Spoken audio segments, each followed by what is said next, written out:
As the world remembers and honors Queen Elizabeth II. Word of her death echoing around the world today. Britain's Queen Elizabeth dying at 96 after a 70-year reign, Britain's longest ruling monarch.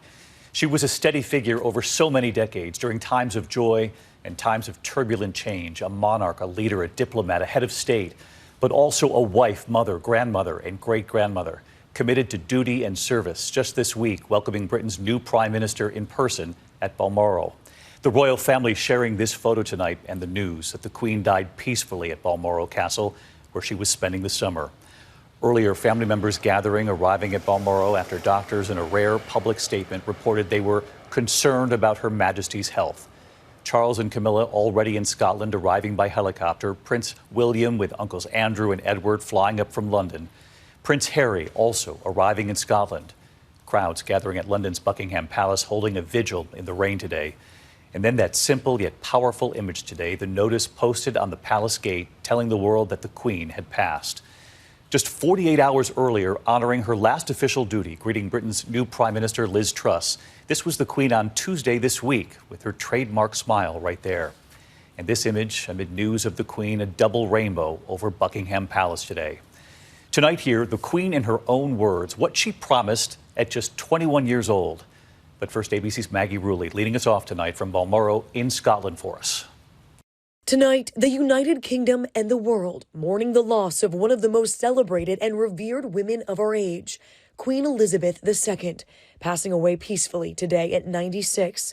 She was said to be comfortable, surrounded by family at her beloved Balmoral estate in Scotland. The palace releasing a statement from the new king, now His Majesty Charles III. The death of my beloved mother, Her Majesty the Queen, is a moment of the greatest sadness for me and all members of my family. We mourn profoundly the passing of a cherished sovereign and a much-loved mother.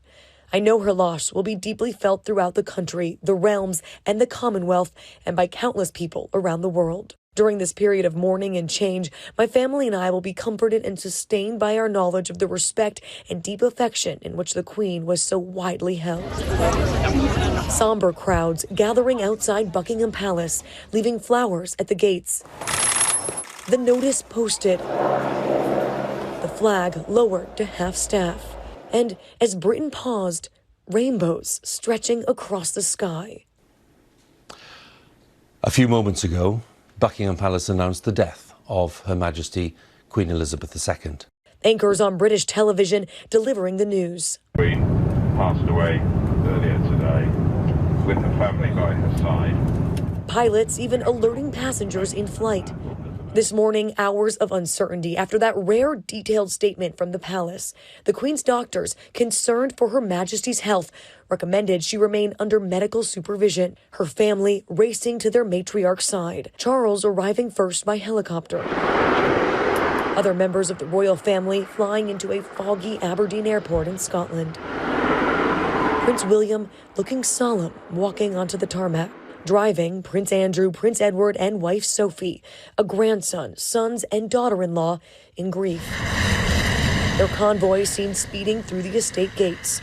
Prince Harry traveling to Balmoral alone, arriving after the official announcement had been made. Both William and Harry without their wives. As shockwaves reverberated around the kingdom. She was somebody I think that we'll never see again. I think a lot of people are really going to be sad, but also they'll be celebrating an amazing life. An amazing public servant. Just 48 hours ago, these last images of the Queen, inviting Great Britain's new Prime Minister, Liz Truss, to form a government. Despite the decline in her health, still performing her constitutional responsibility. And still with that iconic twinkle in her eye. It was immediately after that event that doctors worried about her condition. The Queen celebrating 70 years on the throne this past summer. Her son Charles, now the King, expressing gratitude on behalf of the British people to his mother, the Queen. Your Majesty, Mummy, on behalf of us all, I wanted to pay my own tribute to your lifetime of selfless service. Tonight, the British people again thanking their Queen for 80% of the kingdom, the only monarch they've ever known.